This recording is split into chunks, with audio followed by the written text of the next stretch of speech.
다른 곳에서 일어난 것이 아닌 혼인 잔치집, 결혼 잔치집에서 일어난 일입니다. 근데 이것이 이제 요한복음 굉장히 앞부분에 이게 기록되고 있지요. 요한복음 2장 시작하면서 바로 이 사건이 기록되고 있는데 예수님이 행하신 첫 번째 이적으로 표적으로 성경은 그렇게 말씀하고 있습니다. 그렇기 때문에 요한복음 2장 앞부분에 이렇게 기록되고 있는 것이지요. 1장 부분에 있어서 예수님이 어떤 분이신지, 하나님의 아들이시고 또 세례 요한이 예수님이 하나님의 아들이시고 세상 죄를 지고 가는 그런 우리의 메시아 되심을 증거하면서 곧바로 2장에 와서 지금 예수님이 포도주 이적을 행하는 그러한 기사를 우리가 만나게 됩니다. 예수님에 대한 메시아 예언을 보면은 이사야 9장에 보면은 6절에 이런 말씀이 있습니다. 이는 한 아기가 우리에게 낳았고 우리에게 한 아들을 주신 바 되었는데 그 이름은 기묘자라 모사라 영원하신 아버지라 평강의 왕이라 할 것임이라 그런 말씀이 있지요. 그래서 기묘자라 모사라 이런 앞으로 장차 오실 메시아가 이런 분이 오실 것이다. 기묘자라라고 하는 것은 영어로 하면 원더풀 이렇게 번역을 했어요. 그러니까 놀라운 분. 모사라라고 하는 것은 카운슬러라고 해서 상담자 혹은 지혜자 이런 뜻이 있습니다. 그래서 우리는 기묘라, 모사라 각각 단어로 놀라운 분 그리고 지혜로운 분 이렇게 우리 성경은 그렇게 해석을 했지만 영어 성경에 보면 NIV 번역은 원더풀 카운슬러라고 놀라운 지혜자 이렇게 연결시켜서 이렇게 예수님을 장차 오실 예수님을 묘사를 했습니다. 그러니까 하나님께서 보내주실 메시아 그리스도는 많은 사람들에게 놀라운 지혜를 놀라운 교훈을 전해주실 분이다 이렇게 계시하고 있는 것이지요. 그러한 계시대로 예수님이 땅에 오셔서 공생애를 딱 시작하셔서 사람들에게 하나님의 교훈을 하나님의 말씀을 가르쳐 주셨을 때에 그 말씀을 듣는 사람들마다 깜짝깜짝 놀랐어요. 정말 놀라운 지혜자이시구나 그렇게 반응이 나타났습니다.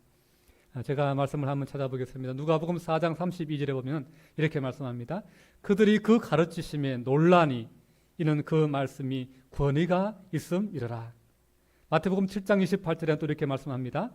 예수께서 이 말씀을 마치심에 무리들이 그의 가르치심에 놀라니 이는 그 가르치시는 것이 권위 있는 자와 같고 그들의 서기관들과 같지 아니함일러라 그랬습니다.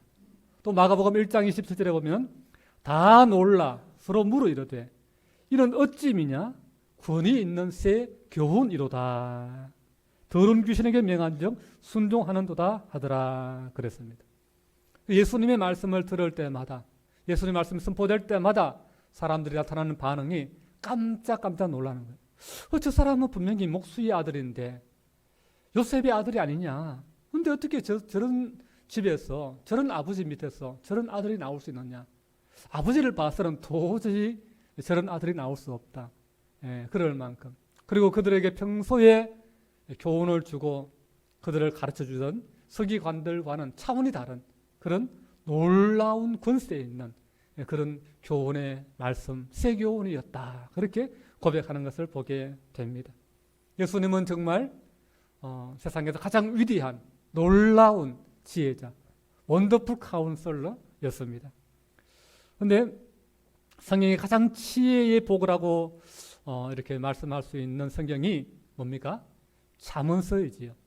잠언서 7장의 말씀을 보면 잠언 7장 4절에 이렇게 말씀하고 있습니다. 지혜자의 마음은 초상집에 있거니와 우매한 자의 마음은 잔치집에 혼인집에 있느니라. 이런 말씀이 있습니다. 지혜로운 자의 마음은 어디 있다고요? 초상집에. 우매한 자의 마음, 어리석은 자의 마음은 어디 있다고요? 잔치 혼인집에. 근데 지금 예수님은 지금 어디에 계시는 거예요? 오늘 본문에 잔치집. 그것도 어떤 잔치집? 혼인 잔치집. 그러니까 잠언서 7장 4절의 근거에서 예수님을 이렇게 비추어서 판단한다면 자칫 예수님은 지혜로운 사람이 아니라 놀라운 지혜자로서는 합당하지 않은 우매한 자가 자리한다고 하는 그 혼인 잔치집에 지금 가 계시니까 정말 메시아가 맞나? 이렇게 의심을 품을 수 있는 그런 좀 위험성이 있는 그런 지금 상황에 처해 있는 것입니다. 더군다나 먼저 예수님이 등장하기 전에 먼저 모든 사람들로부터 권위와 능력을 인정받던 그러한 그 시대에 탁월한 하나님의 종이 있었죠. 누굽니까? 세례 요한. 광야에 가서 낙타트롯을 냈고 메뚜기와 석청을 먹으면서 아주 기이한 그러한 모습을 하면서 금식하고 사람들에게 회개를 선포하면서 아주 고행을 하면서 많은 사람들의 마음을 하나님께로 돌아오게 했던 그 위대한 하나님의 종, 구약의 마지막 선지자라고 할 수 있는 그 세례 요한이 있습니다. 근데 세례 요한의 모습은 어떻습니까? 고행하고 금육하고 금식하고 그러면서 백성에게 권위와 존경을 인정받았습니다. 근데 예수님의 모습은 세례 요한 앞에 등장한 예수님의 모습은 제일 먼저 기록된 것이 혼인잔치집에 가서 먹고 마시는 그러한 모습입니다. 그러니까 사람들로 하여금 예수님이 진짜 하나님이 보내신 메시아라고 한다면 메시아에 관한 예언을 가장 명확하게 가장 강렬하게 보여주고 있는 이사야 9장의 말씀에도 기묘자라 못살아 그런 놀라운 지혜자이고 그 놀라운 지혜자는 잠언서의 말씀에 근거하면 지혜자는 초상집에 있고 우매한 자는 혼인집에 있다 그렇게 말씀했는데 그렇게 해서 예수님을 좀 오해할 수 있는 그런 여지가 예수님을 비난할 수 있는 그런 빌미를 제공하는 그런 내용을 지금 요한 사도는 요한복음을 기록하면서 요한복음 서두에 2장에서 지금 이 내용을 두고 있는 것이 조금 왜 이랬을까 하는 의문이 들게 하는 것이지요. 그래서 차라리 이건 말고도 예수님에 관한 놀라운 일들은 얼마든지 많았습니다. 다 기록할 수 없다라고 말할 정도로 많았습니다. 그래서 이 내용 말고 다른 기록하지 않은 다른 내용을 여기다가 기록했더라면 차라리 더 낫지 않았을까 그런 생각이 들게 하는 것이지요. 마치 마태나 마가나 누가가 그 복음서를 기록하면서 이 물로 포도주를 만든 이 혼인집에서의 기사는 기록하지 않았어요. 왜 그런지 모르겠지만 기록하지 않았어요. 그처럼 요한도 차라리 이 혼인집에 물로 포도주를 만든 이 기사를 뺐더라면 기록하지 않았더라면 오히려 더 예수님을 더 메시아로 우리가 받아들이기에 좀 낫지 않을까 그런 생각을 받기도 합니다. 그럼에도 불구하고 사도 요한이 그런 오지의 소지가 있음에도 불구하고 이 기사를 요한복음 서두에 당당하게 명확하게 자세하게 기록해 놓은 것은 이유가 있겠죠. 그것은 이 기사를 통해서 세상에 예수님이 어떤 분인지 더 명확하게 보여줄 수 있고 증거할 수 있는 그런 부분들이 있기 때문에 사도 요한이 이 기사를 빼거나 혹은 감추지 않고 앞부분에 당당하게 공개했던 것입니다. 더군다나 이 표적은 예수님이 몇 번째 행한 표적이라고요? 첫 번째 행한 표적이기 때문에 더 중요한 의미를 담고 있다. 그렇게 요한은 이해했던 것입니다. 먼저 우리가 알아야 할 것이 있습니다. 그것은 예수님이 우매한 자의 마음처럼 우매한 자가 잔치집에 혼인집에 가는 이유가 뭡니까? 술과 음식을 탐하기 때문에 그런 거예요. 술과 음식의 그 탐욕을 가지고 있는 그런 사람들은 성경은 항상 어리석은 자다, 지혜롭지 못한 자다, 미련한 자다 그렇게 말씀합니다. 여러분 너무 먹는데 여러분 탐을 내지 마세요. 그 지혜로운 게 아니에요. 우리에게 좋은 게 하나도 없습니다. 입만 즐겁지 몸은 다 망가져요. 살도 찌고 나중에 살 빼려면 얼마나 고생합니까? 몸에 병들면 얼마나 고치려고 고생합니까? 그러니까 너무 많이 먹으려고, 너무 맛있는 거, 입에 단 거, 그게 다 안 좋은 거죠, 사실은. 예. 저는 어릴 때, 참 우리 집은 가난해서 나는 과자도 마음껏 못 사 먹네. 그러면서 맨날 뭐 풀 뜯어 먹고 뭐 산에 가서 소나무 꺾어서 뭐 껍질을 까서 이렇게 소나무 껍질 벗겨 먹고 그랬는데 지금 와서 보니까 그게 다 건강식품인 거예요. 그게 너무 몸에 좋은 것들이었더라고요. 산 열매 따먹고 이랬던 것들. 어쨌든 간에 우리가 너무 이렇게 그런 것들을 우리가 탐욕을 부리는 것은 지혜롭지 못한 생활입니다. 예수님께서 그 잔치집에 간 것은 술이나 음식이 탐이 나서 가시는 것은 아니다라고 하는 것입니다. 왜냐하면 그 잔치집은 우리가 내용을 읽었다시피 뭐가 떨어졌어요? 포도주가 떨어진 집이기 때문입니다. 포도주가 떨어진 집에 예수님께서 가셨기 때문에 그 집에 가서 예수님이 뭐 이렇게 평소에 뭐 못 마시던 포도주를 좀 흠뻑 뭐 요즘 뭐 워터밤 뭐 쇼 이런 데 많이 젊은 사람들이 뭐 이렇게 구름처럼 몰립니다만은 그 즐기기 위해서 예수님이 가신 게 아니다라고 하는 것입니다. 우리 먼저 본문 1절 2절 말씀 함께 같이 보도록 하겠습니다. 1절 2절 말씀입니다. 시작. 사흘째 되던 날 갈릴리 가나에 혼례가 있어 예수의 어머니도 거기 계시고 예수와 그 제자들도 혼례의 청함을 받았더니 아멘. 사흘째라는 그 날짜를 이렇게 요한이 기록하고 있습니다. 그래서 1장에도 오면은 그 날짜를 계속해서 요한이 기록해요. 이튿날 그러면서 1장에 잘 보시면 이튿날이 여러 번 등장하는 것을 보게 됩니다.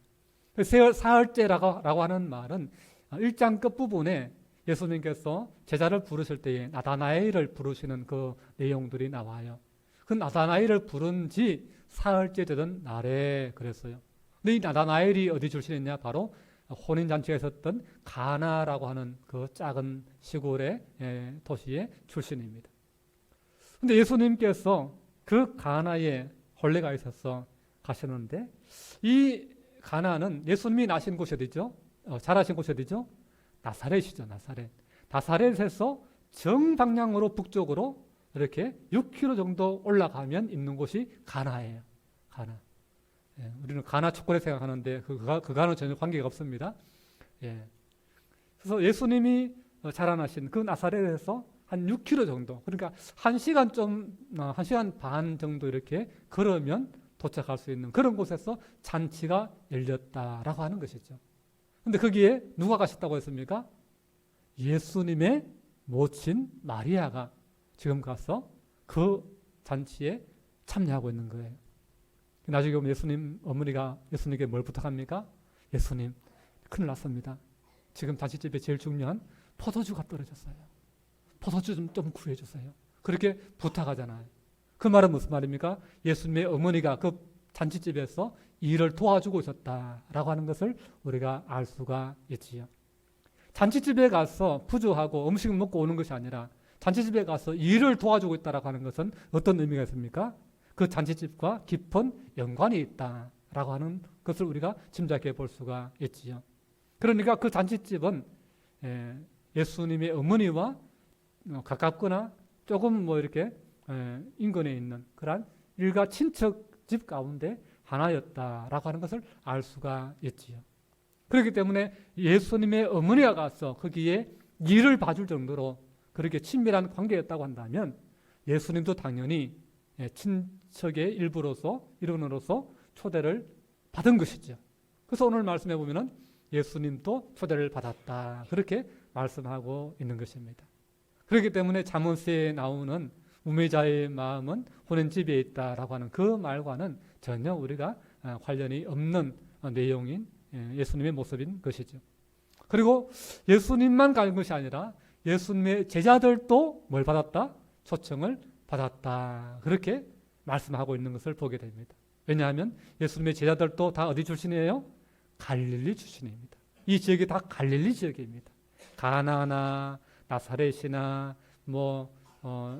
그 베세다나 베세다 들녘에서 오병이어를 이렇게 기적을 일으켰는데 그 길은 다 갈릴리 주변입니다. 예수님의 제자들이 다 갈릴리 출신들 어부들이거나 뭐 하여튼 그 갈릴리 주변에 살던 사람들입니다.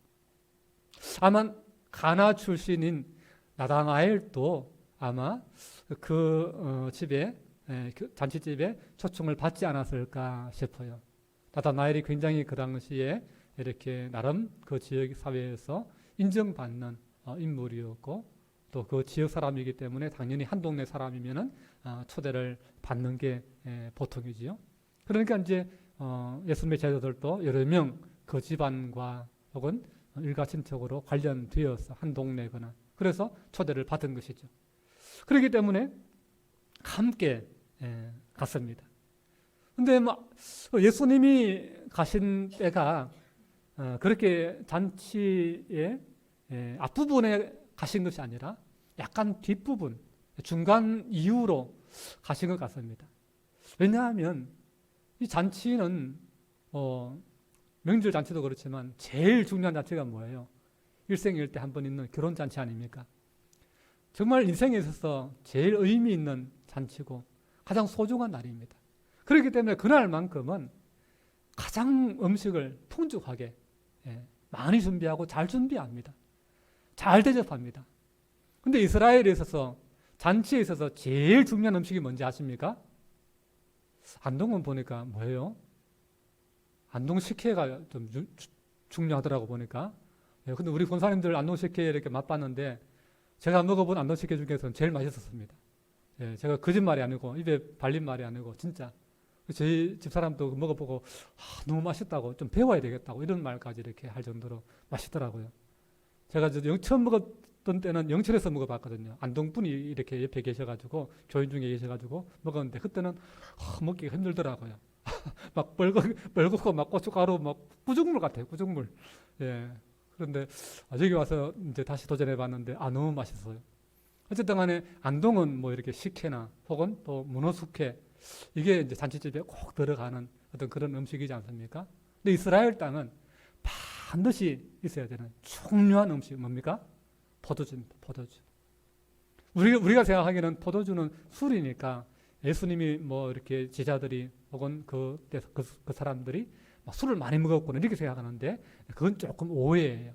왜냐하면 그 팔레스타인 지역은 물이 부족합니다. 물이 부족하고 물이 귀하기 때문에 이 포도주는 물 대용으로 음료수처럼 물을 공급하는 그런 용도로도 이 포도주가 사용되었습니다. 그렇기 때문에 이걸 핑계대고 나도 술 마셔도 괜찮아 이렇게 하시는 것은 조금 곤란합니다. 우리는 취하기 위해서 마시잖아요. 그러나 이 당시 사람들은 취하기 위해서 포도주를 마시는 용도는 아니었습니다. 그냥 기쁨을 위해서. 그래서 잔치장에 제일 중요한 게 포도주인데, 근데 이게 이제 많이 준비했을 텐데, 왜? 결혼 잔치이기 때문에, 중요한 잔치이기 때문에 충분히 넉넉하게 준비한다고 했을 텐데, 근데 이 집이 뭐 이렇게 넉넉하지 않은 집이었는지, 조금 가난했던 집이었는지, 생각보다 아니면 손님이 많이 왔던지. 보통 이스라엘의 혼인잔치는요, 우리는 하루면 끝나잖아요. 근데 이 사람들은 며칠간 할까요? 일주일간 잔치를 합니다. 일주일간. 무려 일주일간 잔치를 벌립니다. 그래서 일주일간 손님이 계속 오는 거예요. 그러니까 예수님이 조금 이제 일주일 중에 한 5일 정도쯤에 가셨는지 모르겠지만은 하여튼 포도주가 떨어질 쯤에 예수님이 가신 거예요. 그러니까 이제 아니나 다를까 지금 비상이 걸렸습니다. 근데 주인이 능력 있는 주인이라면 어떻게든 구해오지 않겠습니까? 그죠? 뭐 옆집에 가서 빌리든지. 왜냐하면 그 지역은 다 포도농사가 일반인 지역이니까. 근데 이 주인이 이미 다 빌렸는지, 주변에서는 이미 빌린 사람 다 빌려 와서 버렸는지, 아니면 어떤 잔치를 하느라고 비용을 너무 많이 써서 돈이 떨어졌는지. 어쨌든 간에 주인의 능력으로는 포도주를 당장 급하게 구할 수 있는 능력이 없었던 것 같습니다. 그러니까 주인도 아닌 예수님의 어머니가 나서서 예수님께까지 와서 예수님 포도주 떨어졌습니다. 큰일 났습니다. 좀 어떻게 좀 해보세요. 그렇게 지금 요청하고 있지 않습니까? 예수님이 하시는 반응이 뭐예요? 예수님 뭐라고 하십니까? 여자여 나와 무슨 상관이 있나이까? 내 때가 아직 이르지 아니하였나이다. 그렇게 예수님이 반응합니다. 그래서 이 말을 우리 이제 번역 성경으로 읽으면은 어떻게 아들이 엄마한테 아무리 뭐 엄마가 만만하다고 해도 그렇지, 아무리 아들이 뭐 하나님의 아들이라고 해도 그렇지, 그래도 사람들 이렇게 앞에서 그래도 엄마의 그 위상이 있는데 어떻게 이렇게 말할 수 있나라고 하지만, 그러나 우리가 번역상에 조금 어려움이 있어서 그런 것인데, 이것이 조금 다르게 번역될 수도 있습니다. 그래서 이렇게 번역할 수 있어요. 왜 당신은 저에게 이러한 부족을 말씀합니까? 당신과 마찬가지로 저도 이미 그것을 알고 있습니다. 라고 하는 그 내용으로 이 번역이 가능하다라고 하는 것이죠. 그러니까 예수님이 모친 마리아가 예수님께 와서 그렇게 말했는데, 그 사실을 예수님도 이미 알고 있다는 거예요.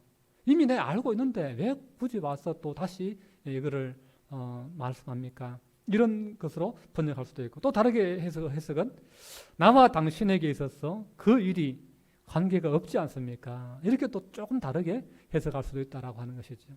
그래서 이 말은 무슨 말입니까? 지금 포도주 떨어지는 문제는 우리 문제가 아니라는 거예요. 엄마 문제도 아니고 내 문제도 아니라는 거예요. 포도주 떨어진 문제는 누구의 문제예요? 잔치집 문제죠. 신랑 문제이고 신랑 아버지 문제이고 신랑 엄마 문제입니다. 근데 왜 신랑 엄마도 아니고 어머니가 신랑 엄마도 아닌데 왜 이렇게 엄마가 나서서 이렇게 합니까? 신랑 엄마가 알아서 하든지 신랑 아버지가 알아서 하든지 신랑이 알아서 하든지 그런 문제가 아닙니까? 이런 의미로 우리가 해석할 수도 있습니다. 어쨌든 간에 이 내용은 공손하게 모친의 요청에 대해서 거부하는 그런 뉘앙스가 담겨 있는 것은 분명합니다. 여러분, 어쨌든 간에 분명한 사실은 포도주가 떨어졌다는 사실입니다. 포도주는 잔치상에서 제일 중요한 것이고, 포도주는 기쁨을 의미하는 거예요. 그래서 유대인의 그 랍비들이 하는 말이 포도주가 없으면 기쁨은 끝났다. 그렇게 전해오는 말들이 있습니다. 그러니까 포도주가 떨어졌습니다 라고 하는 표현을 영어 성경에는 더 실감나게 이렇게 표현하고 있습니다. 포도주가 바닥났습니다. 포도주가 바닥났습니다. 그렇게 표현하고 있어요. 그러니까 조금 이제 모자라는 정도가 아니라 아예 풀 수 있는, 단지를 쏟아도 나올 게 없는 그런 상황이 되었다라고 하는 것이죠. 그야말로 급박한 상황. 정말 기쁨이, 그렇게 가장 잔치의 중요한 요소는 기쁨인데, 잔치의 기쁨이 사라지면 안 되는데 그 기쁨이 사라지게 된 상황.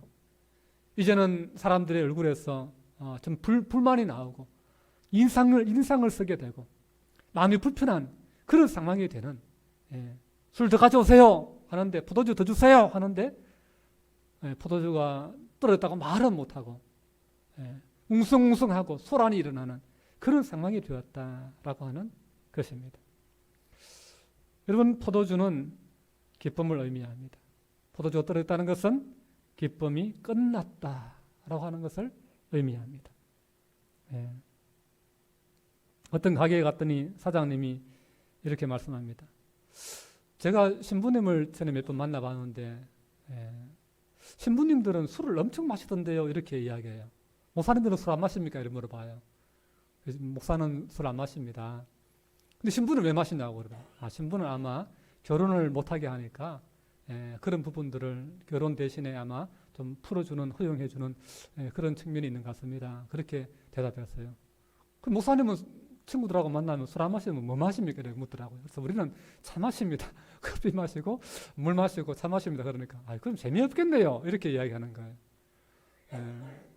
세상 사람들이 우리 목회자를 보는, 혹은 신실한 기독교인을 바라보는 관점이 아마 그런 게 아닐까. 예수 믿는 사람은 재미없는 사람들이야. 무슨 재미로 살까? 이런 어떤 그런 관점들이 있는 것 같습니다. 거의 매일 술을 달고 사는 한 친구가 있습니다. 그 친구가 제가 전도하기 위해서 기도하는 친구인데, 하루는 통화하다가 그 친구가 그런 말을 합니다. 친구야, 나는 술 먹고 너한테 전화할 때마다 마음이 진짜 먹었고 세상을 향해서 불평과 원망이 가득해서 짜증 섞인 그런 목소리로 말하는데, 너는 전화 받을 때마다 어떻게 그렇게 기쁘게 받냐? 그렇게 전화 받는 목소리가 밝냐? 화나냐? 그렇게 이야기하는 거예요. 여러분, 그렇습니다. 이게 바로 예수 믿지 않는 세상 사람과 예수 믿는 사람의 차이입니다. 세상 사람들은 매일 술 먹고 노래하고 즐기는 그런 속에서 참 그것이 참 기쁨인 줄 알지만, 그러나 그 술 기운이 사라지면 어떻게 됩니까? 맨정신이 되면 어떻습니까? 맨정신이 돌아오면 입에서 다시금 거친 말이 나오지, 짜증의 말이 나오지, 원망의 말이 나오지. 그 마음이 거칠어집니다. 그 마음이 감사가 사라지고, 그 마음에 불평이 가득합니다. 얼굴에 웃음기가 사라지고, 인상이 서지고, 마음에 불만과 후회와 공허가 가득한 그러한 모습들이 되는 것이죠. 그럼 우리는 어떻습니까? 우리는 술이 안 들어가도, 우리는 물만 마셔도 우리에게는 기쁨이 있습니다. 우리에게는 소망이 있습니다. 우리에게는 감사가 있습니다. 우리에게는 친절이 있습니다. 이게 바로 예수 믿는 사람과 믿지 않는 사람의 차이입니다. 여러분 기억하십시오. 이 세상의 잔치는 끝이 납니다. 한번 따라합시다. 이 세상의 잔치는 끝이 납니다. 여러분 그렇습니다. 세상의 잔치는 영원하지 않습니다. 세상의 잔치는 끝이 납니다. 다 결국은 잔치는 끝이 나요. 결국 그 잔치가 끝나면, 잔치가 멈춰지게 되면 그때부터는 고통이 찾아오지, 공허가 밀려오지, 후회가 있습니다. 그래서 세상의 잔치는 다 마지막에는 다시금 불만과 근심과 공허로 그 잔치는 끝을 맺게 됩니다. 여러분 꼭 기억하십시오. 세상의 잔치는 끝이 있습니다. 끝이 난다는 것을 여러분 기억하십시오. 오늘 말씀에 보니까 포도주가 떨어진 집에, 기쁨이 끝난 집에 다시금 주님이 새 포도주로 가득 채워주십니다. 예수님의 어머니가 예수님께 부탁을 하고는 종들에게 예수님 시킨 대로 해라. 그러고는 믿고 떠나가 버립니다. 예수님이 그런 상황 가운데서 결국은 도와주십니다. 기적을 베푸십니다. 종들에게 여기 유대인의 결례를 따라서 유대인들 문 앞에 큰 돌 항아리 이렇게 놓아두는데 그게 물을 채워둡니다.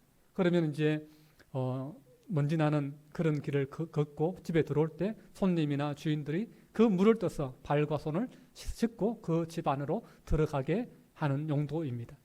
그래서 이제 그 항아리 6이 이렇게 준비되어 있는데 종들에게 이제 잔치하느라고 물 다 푸다 섞였죠.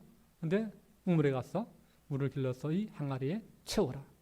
그래서 종들이 열심히 가서 물을 길러다가 그 6 항아리에 가득 아구까지 찰랑찰랑 넘칠 만큼 채웠습니다. 그리고는 아무 말씀도 없이 그냥 그 물 떠서 연회장에게 갖다 줘. 그러니까 종들이 그 물을 주전자에 담아서 담아서 연회장에게 갖다 주었습니다. 갖다 주었더니 연회장은 포도주가 떨어졌으니까 이제 포도주 가져왔나 보다 하고 이제 받아서 딱 따르어서 맛을 봅니다. 맛을 보는데 이게 물로 된 포도주인데 너무 맛있는 거예요. 그러면서 그 잔치집 그 신랑을 불러서 이리 오라고, 신랑 이리 오라고. 신랑을 옆에 세워놓고는 칭찬하는 거예요. 혼인집마다 내가 가서 이 잔치를 주관해 봤는데 처음에는 좋은 거 내놓다가 다 좀 얼큰하게 취하고 난 다음에는 좀 질 낮은 거, 좀 저질 그런 거 내놓는 집이 대부분인데 이 집은 오히려 마지막 부분에 진짜 좋은 포도주를, 더 좋은 포도주를 우리에게 주었다. 이 신랑 멋있지 않습니까? 이러면서 그 신랑을 이렇게 칭찬해 주는 그런 내용으로 그러면서 그 잔치의 기쁨이 다시금 회복되는 그런 모습을 오늘 우리 말씀 속에서 보게 됩니다. 여러분 그 돌 항아리에 그 아구까지 6개를 가득 채웠다라고 하는 것은 무슨 말입니까? 주님이 물로 포도주를 그 6항아리에 가득 채운 것은 주님이 우리에게 주시는 기쁨은 한량없는 기쁨이다 라고 하는 의미인 거예요. 할렐루야. 예수님이 여러분에게 주시는 기쁨은 한량없는 기쁨입니다. 다함이 없는 기쁨입니다. 세상의 잔치는 끝이 나지만 주님의 잔치는 끝이 나지 않는 잔치다 라고 하는 것을 우리에게 말씀해 주고 있다 라고 하는 것입니다. 여러분, 이게 너무나 귀한 거예요. 너무나 놀라운 거예요. 더 맛있는 포도주를 주셨다라고 하는 것은 세상이 주는 기쁨보다 주님이 주신 우리에게 주시는 기쁨이 훨씬 더 놀랍고 신기하고 은혜롭다라고 하는 것을 우리에게 말씀해 주는 거예요. 세상이 주는 기쁨은 온전한 기쁨이 아니에요. 그건 잠시 찰나적인 기쁨이고 그 기쁨이 끝나면 다시금 고통이 찾아오고 후회가 밀려들고 내가 어제 왜 술을 마셨지 하면서 막 머리 아프다고 하면서 또 힘들어하지 않습니까? 오바이트하고 막 사고 내고 음주운전 하다가 걸리고 그것이 세상이 주는 기쁨은 결코 좋은 기쁨이 아니에요. 그러나 주님이 주시는 기쁨은 더 좋은 포도주를 주셨다. 더 좋은 기쁨, 진짜 기쁨을 주님으로부터 우리는 공급받게 된다라고 하는 것입니다. 여러분, 우리는 다 마지막 때에 하나님의 나라에 들어가서 우리는 그리스도의 신부로, 예수님의 신부로 천국 잔치에, 천국의 혼인 잔치에 참여할 것이다. 예수님은 우리에게 그렇게 말씀해 주셨습니다.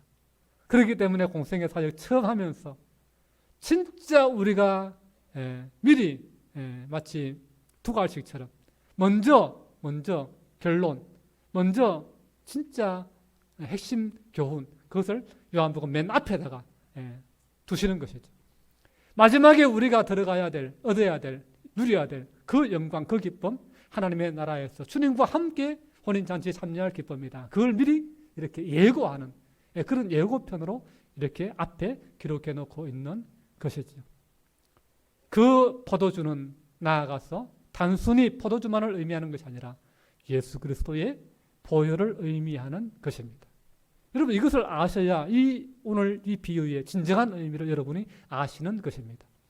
예수님이 십자가 지기 전에 마지막 포도주 만찬을 놓고 제자들에게 잔을 나누어 주면서 뭐라고 했습니까? 이 잔은 내 피로 세운 새 언약이니 이것을 행하여 마실 때마다 나를 기념하라. 이것은 단순히 포도주가 아니라 내가 흘리는, 십자가 흘리는, 너희를 위해 흘리는 피다라고 말씀해 주셨습니다.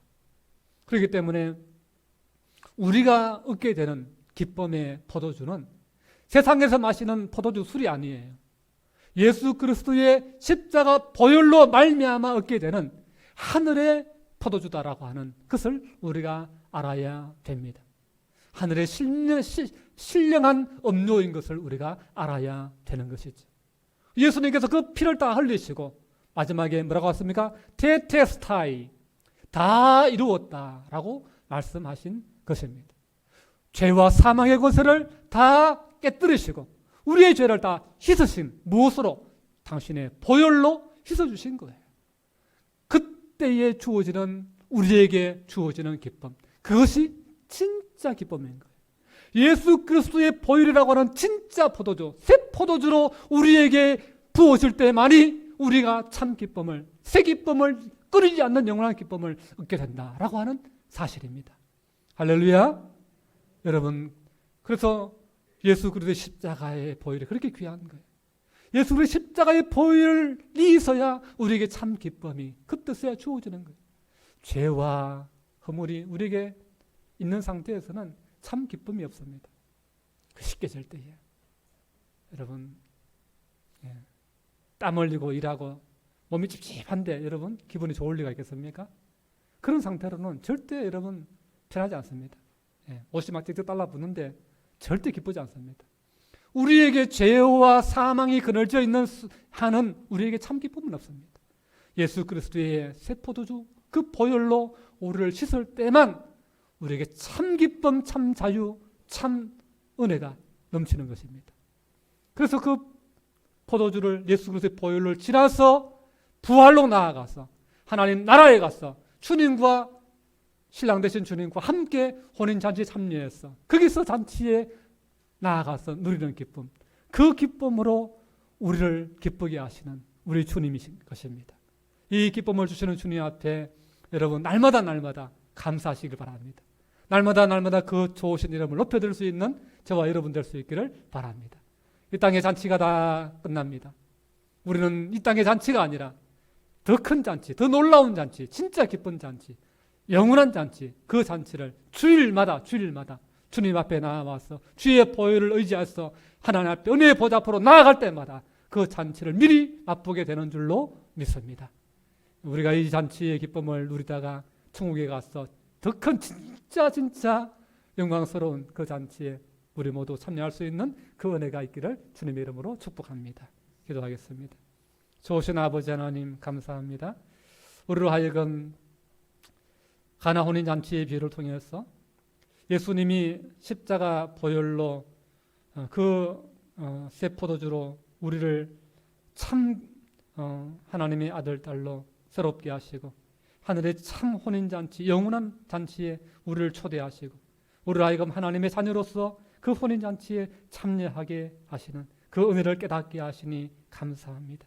그 은혜를 아는 자로서 날마다 우리의 신랑 되신 우리의 기쁨 되신 우리 주님을 찬송케 하여 주옵소서. 예수님 이름으로 기도하옵나이다. 아멘. 찬송가 484장 찬양합니다.